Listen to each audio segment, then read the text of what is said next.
I'm a special education teacher from Isleta and El Paso and the proud president of the Texas State Teachers Association. And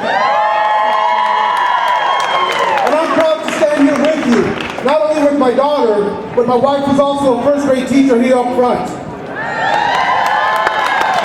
But I'll tell you why I'm proud to stand with you.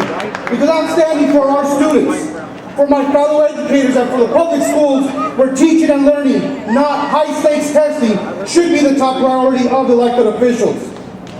As an educator, I want to say thank you to each and every one of you.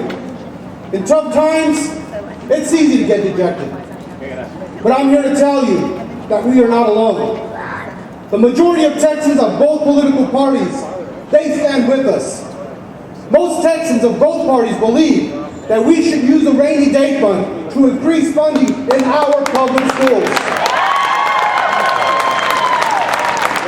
They oppose education savings accounts, and 80% of them from both parties say private schools should not get state dollars unless they are held to the same accountability standards that our neighborhood schools must meet. They also believe that we should scrap the punitive A through F grading system and get high-stakes testing out of our classrooms. And we are not alone at the Capitol. We have champions in both parties who stand up for our public schools. But even though a majority of Texans stand with us, we do not have a majority in both the House and the Senate. Are you ready to make some noise? Are you ready to organize and do something about it? When testing deprives our students of needed time for learning, will you stand up for our students? When teachers get a paycheck that is $6,000 a year less than the national average, will you stand up for teachers and all school employees?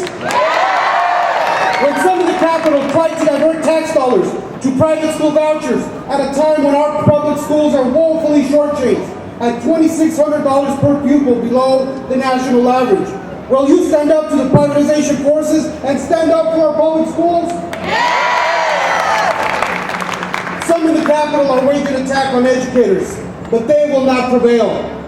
When you go home, will you keep standing? When you get to the notice to come to your legislator, will you keep standing? When it's time to elect a new majority, will you keep standing? And I'll tell you why, because we stand up for our students, their parents, and our public schools every single day. Together we will resist and not rest until the majority of our office holders stand up with us. The majority of Texans who stand up for public schools. Stand up for public schools!